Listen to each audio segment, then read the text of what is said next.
In this episode, I'm homesick on New Year's Eve, so I'm going to teach you about paint sticks. And I forgot to film an intro.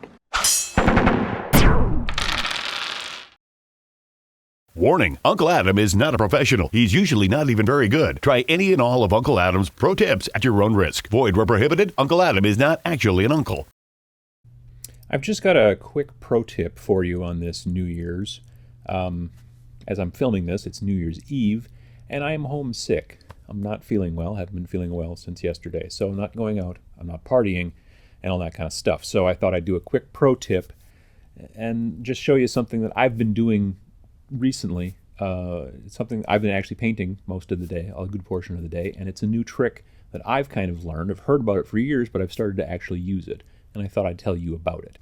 Now, if you look at the video that I've got marked up here, you'll see me talking about how to hold your miniatures. And in that video, I told you I use pill bottles, but a lot of people use paint pots, a lot of people use dowels, whatever.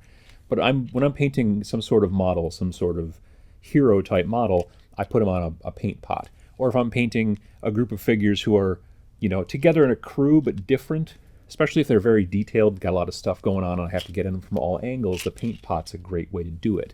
But recently, I have also discovered that when you're painting a group of models, something that's, like a group of models who all kind of look the same or who don't necessarily need as much detail as a fancy hero model like that, what I figured out just recently is paint sticks. So this is a stirring stick that you would usually stir, house paint and that kind of stuff. If you've painted your walls ever before, anything that kind of stuff, you get them free at the hardware store, I think. Or maybe they're super cheap, I'm not sure. But as you can see here, I don't know if you can see this or not, I've got a whole bunch of beastmen, otherwise known as goat people. That's what I like to call them. And I've got them all stuck to this piece of wood, stuck with poster tack, blue tack, whatever you call it in your area of the woods. But it allows me to go through, and I've got them, there's the handle part here. So I can hold them like this in my left hand, and with my right hand, I can take my brush. I don't know where my brush went.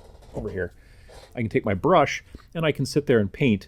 Got the elbows locked on the arms of my chair, hands together, and I can sit there and paint the little skull that's on his belt, because he's all about fashion, this goat person in particular. And then I can go through and do, pants, pants, pants, pants, pants. And then I can do horns, horns, horns, horns, or whatever.